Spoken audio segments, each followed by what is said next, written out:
It's a terrific Thursday afternoon to talk the Niger Delta region. Many thanks for joining us. My name is Xavier Robert. Welcome on the program. Today on the program, we'll be looking at diverse issues in the region, talking about identity, which is, of course, more than culture.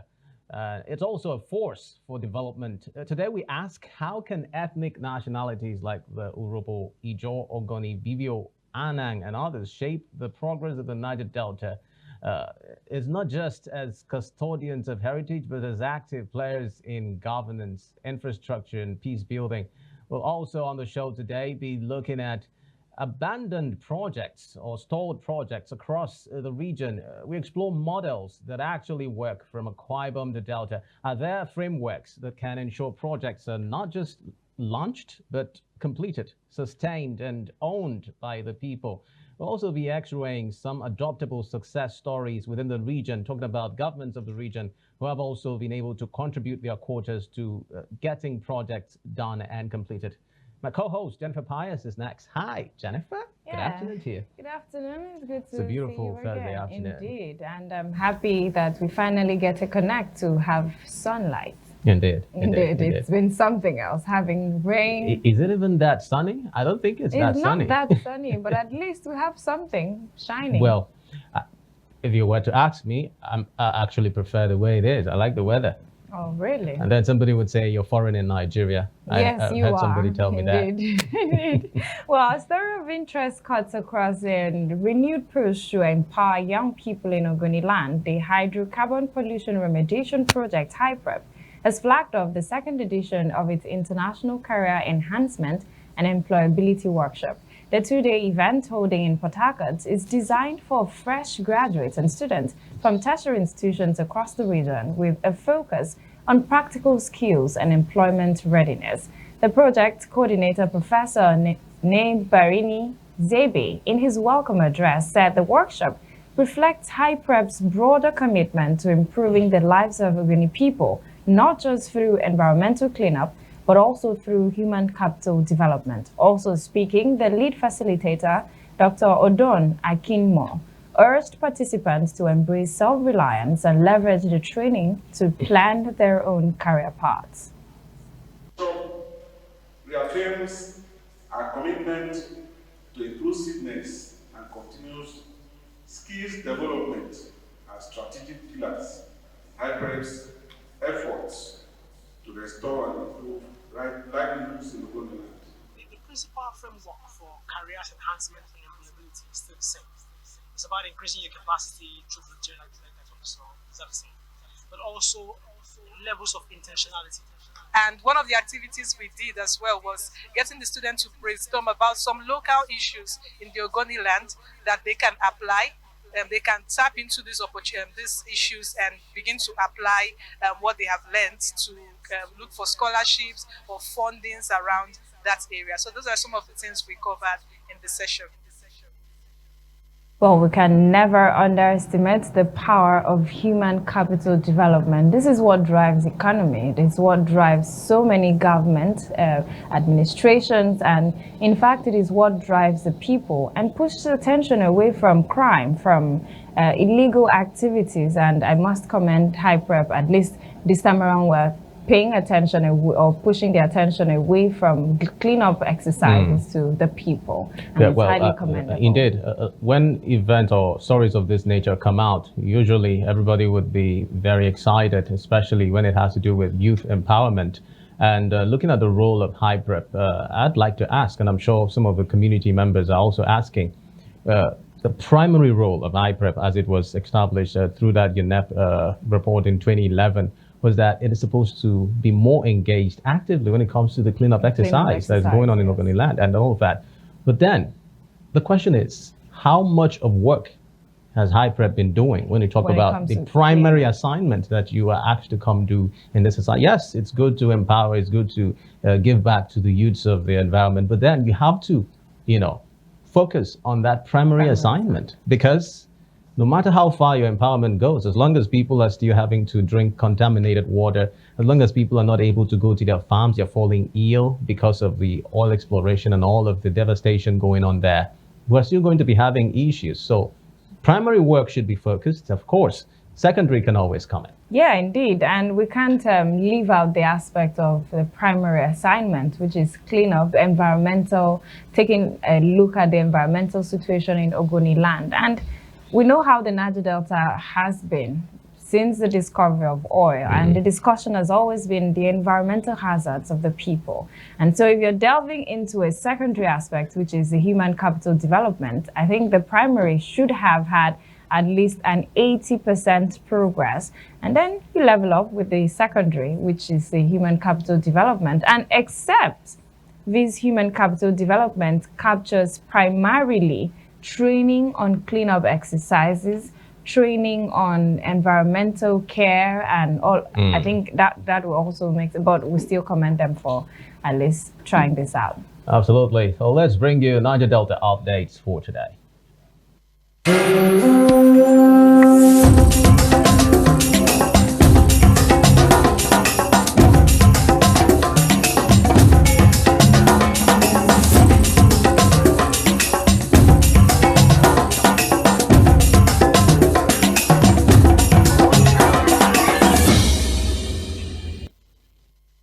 First, the Niger Delta updates. Today, President of the Senate, Godswill Akpabio, led a delegation of senators to Daura, Katsina State, in a condolence visit to the family of late President Muhammadu Buhari.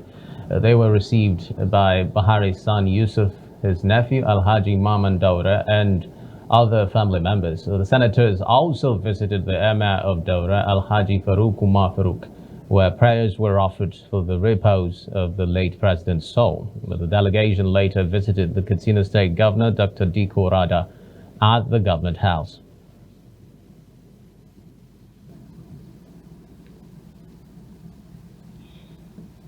Still on Niger Delta update, the Akwa Ibom State government is partnering with United Nations Development Program, UNDP, to drive Governor Moyner's administration's rice agenda. Governor Moyner, while hosting UNDP delegates at the Government House in Uyo, promised timely delivery of all joint projects. In her remarks, the UNDP representative in Nigeria, Mrs. Elsie Atafwa, praised the state's development model and identified key areas of collaboration, including tourism, energy, skills, governance, and finance. The highlight of the visit was the formal signing of Memorandum of Understanding by the state government and UNDP representatives. Let's take a listen. On our project implementation, we have a delivery unit, and all of the things we talked about in terms of delivery timelines, we have that already, and we can work together to see how to improve that. It's beyond my executive council meeting. We have delivery review meeting once a month. We spend 2 days each month, and I sit in there so that we review all our ongoing projects and look at the benchmarks that we have, something we take very seriously because we identified that early enough. And we have been following very closely all the great work that you've been doing. And so we are here to say congratulations and well done. I think increasingly Akwa Ibom is becoming the model at the sub-national level, showing excellence that every state should emulate. Tourism is really at the heart of the discussions we've been having, and just following up on what Kenya, Tanzania, South Africa, and others, they're getting great resources and employing a number of people through the value chain in tourism. We feel that is the space to go. The second area, Your Excellency, that is coming out of our conversation is in the area of energy. And I heard you saying that you're in love with energy and climate as well. And there is no country that would really advance its industrialization, would advance its social protection, would advance without looking at energy as a great integrator.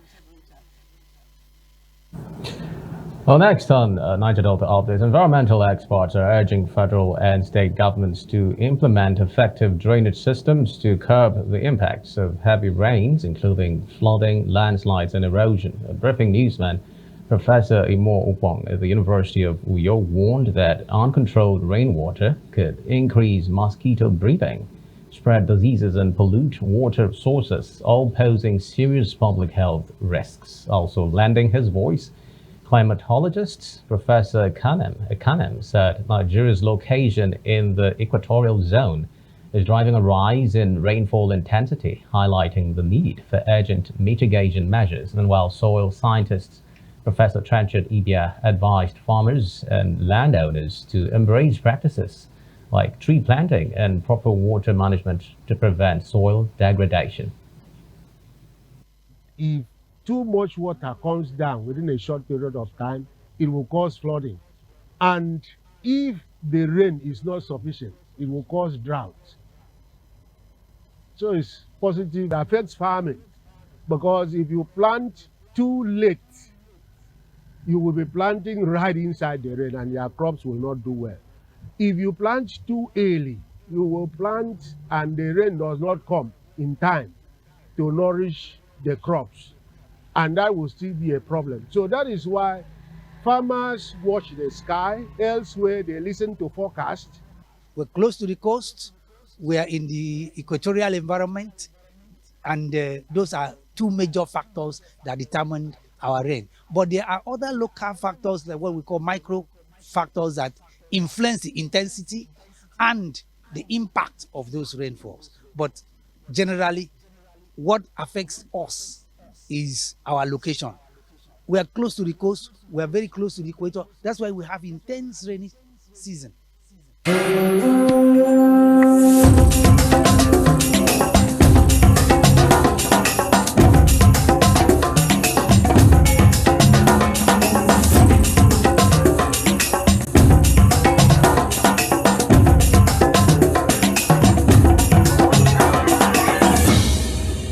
Our first conversation today is talking the efforts by different governments of the Niger Delta region towards ensuring that it takes care of mountains of uncompleted government projects, some abandoned for years, or others forgotten altogether. But they are models that are actually working, especially in states taking a new approach to continuity and transparency.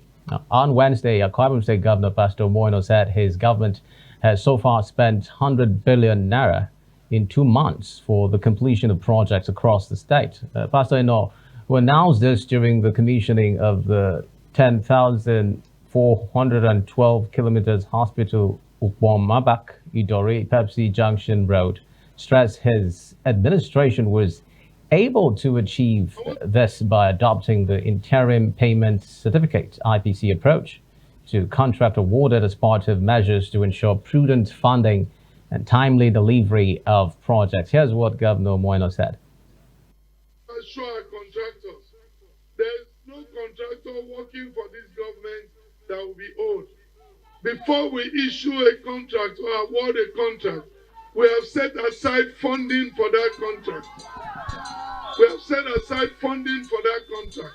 So it is left for contractors to finish their contract and then take their money. We have said we will not award contracts that we don't have funding to complete.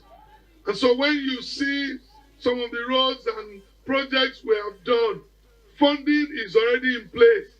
Last week, we released 50 billion. Last month, we released another 50 billion. God has made it that we are meticulously and judiciously managing the funding of our state. Before, this road used to be very terrible. Down there, before Pepsi Junction, it was very bad. The road was very bad that you can't even pass. There was up and down. Sometimes bike man would fall people inside the water because there was a very big gallop there. People used to walk. If the bike man pick you before you reach to that place, you have to drop you to walk and cross that place. The road was very bad. Primarily, road is one of the sensitive infrastructure that will boost the economy of the area. Everything generally has been stepped up. It reduces the cost of transportation from Uabak to Uyo now, and from Uyo to Abak. And people living around here, everything has spring up. As you can see, the whole area where we came in, there was no business. But now everything has spring up. Usually when projects like this are completed, you would get to attest to its effectiveness when residents and persons who are directly affected by it get a thing or two to say about the initiative. And joining me joining us to discuss adoptable projects, completion models across the Niger Delta, as well as shedding light on the Akwa Ibom model and what lessons other states might take from it, as the Special Assistant to the Governor Omoino on electronic media, Mr. Samuel Ayara. He joins us live. You're welcome to the program. Many thanks, Xavier. Welcome. Thank you. Good afternoon. Good afternoon. Good afternoon, Nigerians. Good afternoon, people the world over. Good to be here, Xavier. Indeed. And we're looking at what exactly is the strategy or the measures put in place by the Akwa Ibom State government. In fact, if we had listened to the inserts from the UNDP representative, said that Akwa Ibom has become like a model to other states. And what is that strategy that the governor is bringing into play here? Well, Akwa Ibom has become a model and will remain that model for far too long. Reasons being that Akwa Ibom, under the governor, Pastor Omoino, PhD, has adopted a model that is less self-serving and more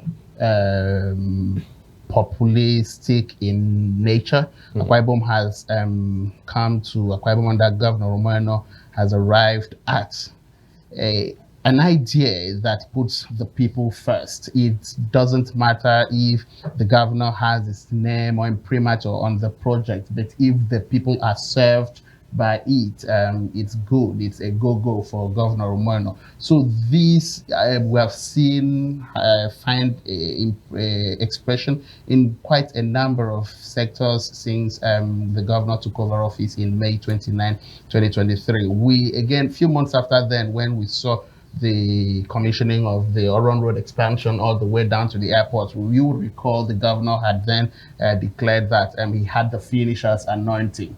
He is committed to finishing all of what previous administrations started. And guess what? With Governor Omoino, or what we mostly understood as completing what previous government started used to be what the immediate past government couldn't complete. But with Governor Omoino, he's going way back in time. As long as there is a project that had the government's imprint on it that is left uncompleted. We've seen quite a number of such projects. We've seen governments return to the Bom Tropicana and Galleria to fix all of that. We've seen that gradually the 5,000 conference capacity facility on that very premises is beginning to come alive, the wet and dry theme park. So what's more, we've seen a governor who understands, look, if this serves the people, then it's of no need having to bend backwards to reflect on who did it and who actually started it. With Governor Omoino, if it serves the people, then I have to go all the way through. And then sometimes you just quite would understand that possibly at the point of coming to pick up this project, dusting them up and getting them back to work, an average government in the black man's thinking would feel, look, this is a cost I don't want to bear with another man's imprimatur on it. Okay, so let me just go start mine and then have my name boldly written on it. We can't take away the fact that from this part of the world, we seem to be more interested about people that started a project and sometimes tend to completely negate the import of completion in such manners that get leaders to know, okay, let me start it instead of go finish the other one, because people will always attribute the accolades for that on those or for those that actually started them. But we've seen a governor who's also gotten into the aviation ecosystem and is repositioning all of the aviation appurtenances around the Victor Atta International Airport. We've seen a governor who's trying to just recalibrate just about anything that there is in the state that would better serve the state. And of course, with all of this in 25 months, we can boldly agree, yes, we made a choice and earned ourselves a man that is gifted to finishing all that he either started or he met unfinished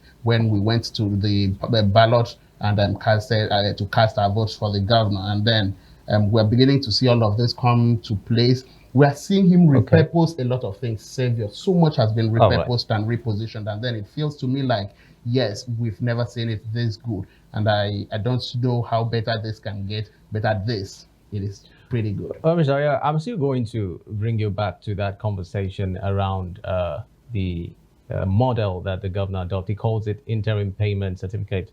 We're going to talk about that. But then bring us some understanding. Why would a government start a project and is not ready to complete it, or doesn't foresee that they're going to complete it? Do you see any logic in that? Because, I mean, when you embark on a project as a government, you have the vision of completing it. Why leave it for another administration, and then we are having to discuss the conversation around continuation of previous administration's projects? Isn't the logic supposed to be you start a project and you complete it, so that the new administration that is coming in simply has to start new projects?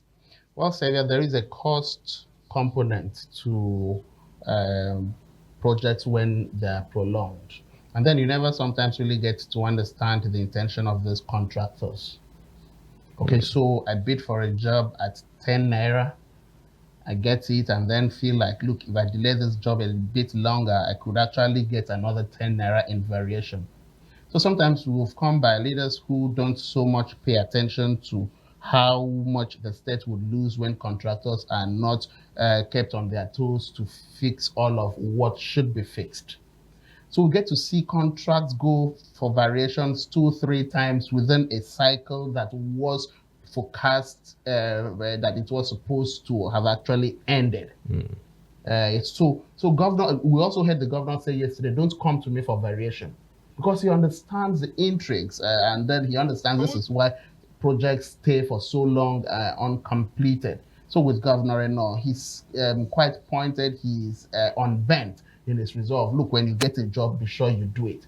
And then he yesterday also took out the time to identify and quite applaud a number of contractors at that event. According to Governor, no, these are contractors that haven't given him headache. They get job orders, they mobilize to site, they work to specifications and try to complete and deliver on their projects within specified time. It's difficult to find government put timelines on projects. It's pretty hard these days to find government, but with Governor now, you see him flag off a project and tell you this project would exit the site in 18 months. That's someone who understands the concept of time and economics. So he simply comes to tell you, look, at what it is now, with what amount is available here, we can push through this project, and then within this period of time, we should be able to exit this point and go to another So point. the follow-up question now is the interim payment certificate. Is this a strategy that the government has adopted towards ensuring that project executors or the persons that are handed these projects are paid as they execute the projects, to the extent that they complete each by phases? Is that what the interim apparently the interim plan has a way of putting the contractor ahead of the payment. It's a catch-me-if-you-can process.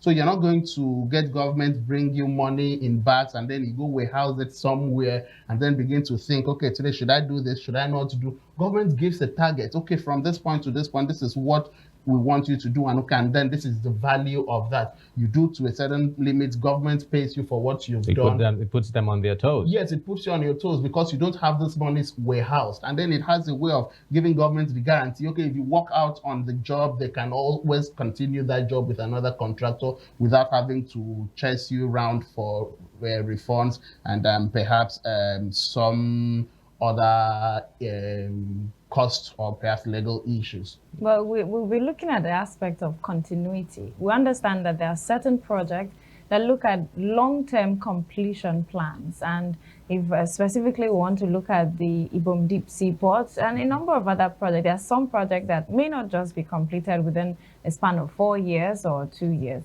And we'll look at what model, what blueprint can be set up to ensure that governments or next administrations have the capacity to complete these projects.